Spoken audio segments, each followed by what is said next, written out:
Clint, I was actually going to agree with you. I think it's only natural after watching that last series to just ask how far Rise really can go. And so let's just move through this game by game.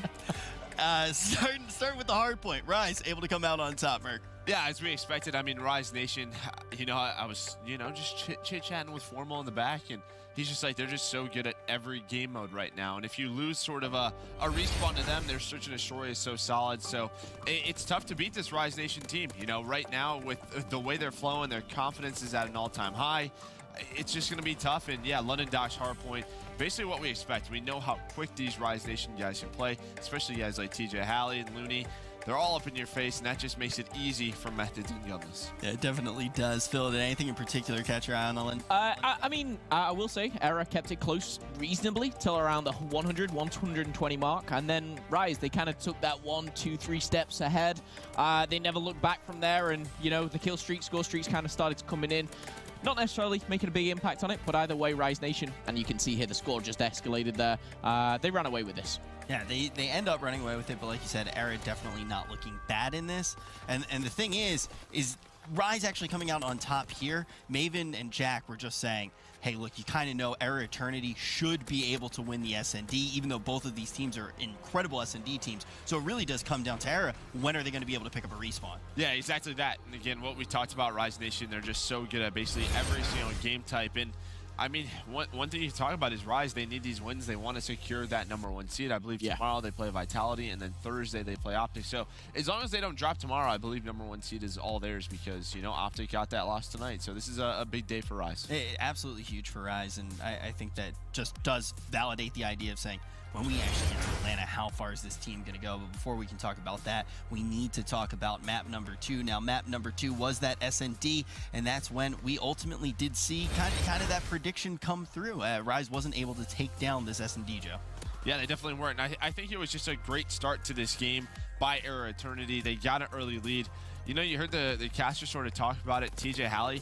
He has a slow start, but as soon as he's able to turn around, Rise Nation does a great job in turning around. So they make the game very close, but in the end, eRa Eternity, they close it out. Again, a great game for Pharaoh. He's really stepped it up. He's slowly but surely turning into a superstar here in the CWL.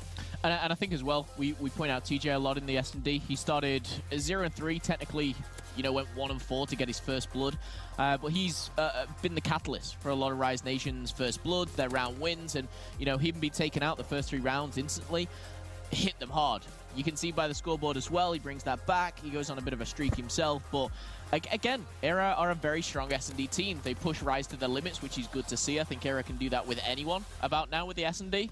Respawn, another question, but the Search and Destroy most definitely tested Rise Nation. And that was another thing that we really did want to see when we jumped into this SND was TJ versus Pharaoh, right? And we did get that matchup quite a bit. Yeah, we did, but we know what maps TJ are good on, what he takes over. He loves London Docks, he loves St. Marie Dumont. So when you're able to force a forest search and destroy like this, it relies on some other guys. TJ, he's going to be in some pretty uncomfortable positions on defense, liking that his offensive pushes are limited a little bit, just the way that Arden Forest is set up on the map. So if you're trying to play Rise Nation, yeah, I mean, you're trying to limit TJ and what he does in Search and Destroy. But again, it was a great game from eRa. I think Ricky had a very stellar series, a great game #1, but he really stepped it up in game 2. As we start to head over into map 3, that's kind of one of the questions I want to ask you, though. Is that one of the reasons that eRa was able to shut down TJ because of that map pick in game #2? I think so. It's just a tough map, as a sub player. When you're playing around that circle in ruins, it's just hard to defend. There's a lot of pressure on you. If you're able to pick up one, you're probably going to get traded. So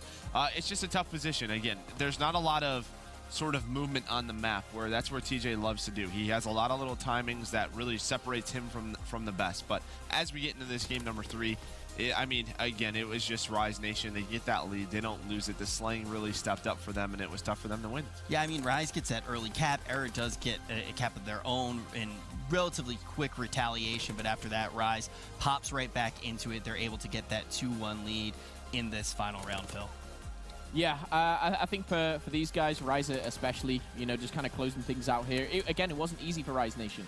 eRa kind of pushed them, and, it was lucky for them. I think Decimate had a little bit of an off game, but again, we see this from the likes of Joe from Red Reserve. It's very difficult, you know, being that player, trying to sneak around, trying to get behind enemy lines, and just, oh, I've run into another STG, I've run into a bar, and that's going to happen. Nice second half for Rise Nation, and again, going into the second hard point with a 2-1 victory, you're going in that respawn knowing that you're the better team, you're that stronger, the highest lane team. So great position for Rise at this point. Yeah, and then ultimately, like you said, hard point, that map number 4 is going to be the one to settle the score between these two teams. Rise jumps in. How dominant did they really look, though, Joe?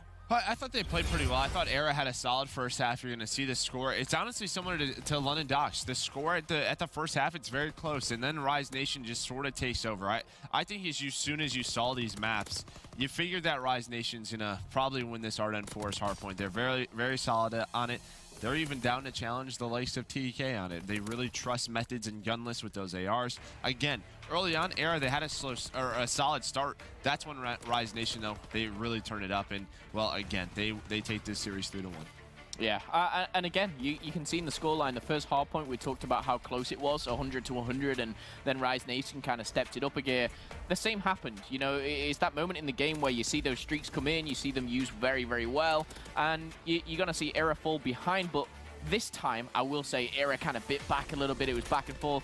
Thinking about the veto system, which we talked about, and I was very clear-cut, I was like, no matter what, this is Rise Nation, and 3-0, whatever it was. I actually think eRa played the veto system very well. I think if they would have picked other maps, they would have been, you know, pushed aside even more so. But again, the breakdown says it all. They were beaten on pretty much everything but that cave. How many 3-0s did we actually see today?